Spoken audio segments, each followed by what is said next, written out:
হরে কৃষ্ণ। পতিত পাবন ছিল জয়পতাকা স্বামী গুরু মহারাজ আমাদের জন্য আশীর্বাদ স্বরূপ। তিনি সমস্ত জীবের জন্য জীবেরও নিস্তার লাগি নন্দসূত হরি ভুবনে প্রকাশন গুরুর উপদরি। পরমার্থ গুরু মহারাজ সারা পৃথিবীর মানুষের কথা চিন্তা করেন।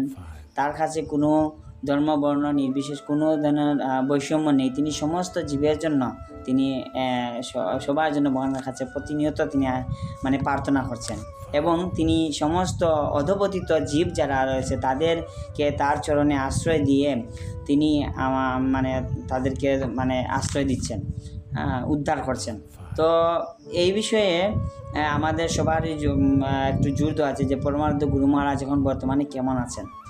তো শিল প্রভুপাদ একবার বলেছিলেন যে তোমরা সবাই শিল জয়পতাকা স্বামীর যত্ন গ্রহণ করো, কারণ সে হচ্ছে জাতীয় সম্পদ। তারপর শিল প্রভুপাদ আবার কিছুক্ষণ পর বললেন যে না সে হচ্ছে সারা বিশ্বের সম্পদ। তো এ থেকে শিল প্রভুপাদ আমাদেরকে কি মেসেজ দিলেন যে না, আমাদের সবার উচিত ছিল জয়পতাকা স্বামী গুরু মহারাজের যত্ন গ্রহণ করা। কারণ শিল জয়পতাকা স্বামী গুরু মহারাজ যত সুস্থ থাকবেন, যত তাড়াতাড়ি আরোগ্য লাভ করবেন, তারা তত বেশি এই জগতের জন্য মঙ্গল, সারা বিশ্বের জীবের জন্য মঙ্গল। তো আমাদের উচিত শিল জয়পতাকা স্বামী গুরু মহারাজের জন্য ভগবানের কাছে প্রার্থনা করা।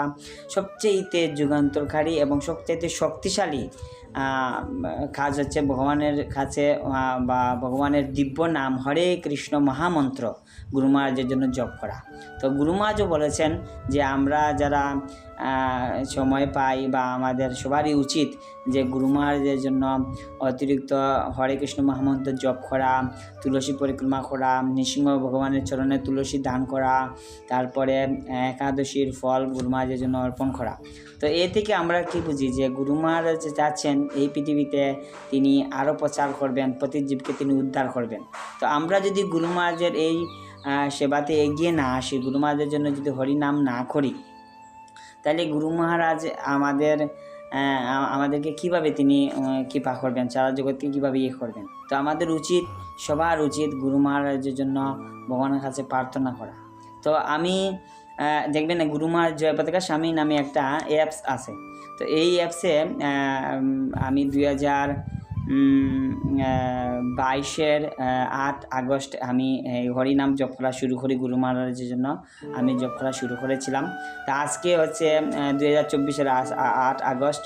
তো আজকের এই 2 বছরে আমি গুরু মহারাজের জন্য অতিরিক্ত 10,000 মালা পূর্ণ হয়েছে আজকে আমার।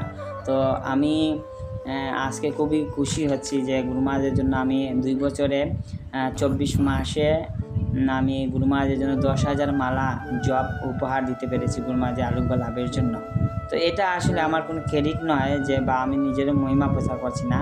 আমি চাই এভাবে করে আমরা যারা গুরু মহারাজের চরণে আশ্রিত আছি, আমরা কত দিকে কতভাবে আমরা অযথা সময় নষ্ট করছি। তো আমাদের উচিত আমরা যদি অন্য যারা যে পেশায় আছি ওই পেশার পাশাপাশি যদি গুরু মহারাজের জন্য 1 মালা 2 মালা করে অতিরিক্ত করে প্রতিদিন জপ করি, গুরু মহারাজের জন্য তুলসী দান করি, তাহলে গুরু মহারাজ খুব শীঘ্রই আরোগ্য লাভ করবেন এবং সারা পৃথিবীর জন্য তিনি আরও বেশি করে প্রচার করতে পারবেন। এবং গুরু মহারাজ যত বেশি প্রচার করবেন তত বেশি সারা পৃথিবীর জন্য মঙ্গল হবে। আমি সবার কাছে অনুরোধ জানাবো, সবাই আমার জন্য আশীর্বাদ করুন যেন আমি সমস্ত জায়গায় যে জায়গায় আমি প্রচার করছি সেই জায়গার জন্য কৃষ্ণমহিত প্রচার করতে পারি, সবাইকে জন্য কৃষ্ণ ভগবানে অনুপ্রাণিত করতে পারি। তো আমি যেন শুদ্ধভাবে হরিনাম জপ করতে পারি। আমার জন্য সবাই আশীর্বাদ করুন। আমি যেন কৃষ্ণ ভগবানায় অনুপ্রাণিত থাকতে পারি। সবার চরণে আমার বিনম্র অনুরোধ, সবাই আমাকে সহযোগিতা করুন, আমার জন্য আশীর্বাদ করুন। আর সবাই যার অবস্থান থেকে হরিনাম হরে কৃষ্ণ মহামন্ত্র জপ করুন। হরে কৃষ্ণ কৃষ্ণ কৃষ্ণ হরে হরে, হরে রাম রাম রাম হরে হরে।